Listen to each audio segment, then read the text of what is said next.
تو ایک بات تو یہ ہے کہ 5 نمازیں کبھی معاف نہیں ہیں، اللہ کے یہاں نہیں پوچھا جائے گا عرس کیا تھا کہ نہیں.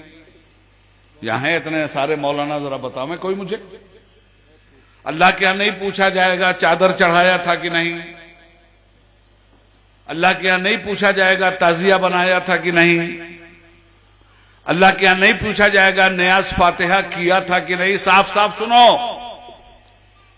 اور میں سنی ابن سنی بول رہا ہوں، ٹنی والا کام نہیں، سنی والا کام. اس میں سے ایک بات اللہ کے ہاں نہیں پوچھی جائے گی. خواجہ صاحب کے ہاں کتنے بار گئے تھے؟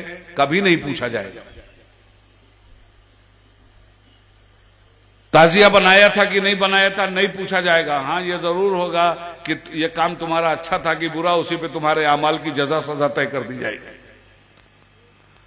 عرس میں نگاڑا بجایا تھا کہ نہیں پوچھا جائے گا. ایک مزار پہ ایک چادر چڑھایا تھا یا 1000، بالکل نہیں پوچھا جائے گا. پیر صاحب کا ہاتھ پیر چوما تھا کہ نہیں، بالکل نہیں پوچھا جائے گا.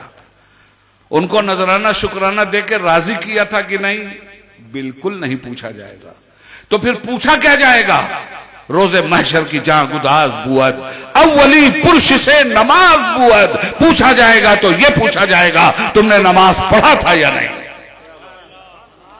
اور جزا سزا اس پہ طے ہو. جان پگھلتی ہوگی، سورج سوا نیزے پہ ہوگا،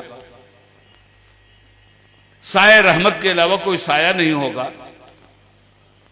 ماں بیٹی کو نہیں پہچان رہی ہوگی، بیٹی ماں کو نہیں پہچان رہی ہوگی، باپ بیٹے کو نہیں پہچان رہا ہوگا، بیٹا باپ کو نہیں پہچان رہا ہوگا. نفسی نفسی کا عالم ہوگا.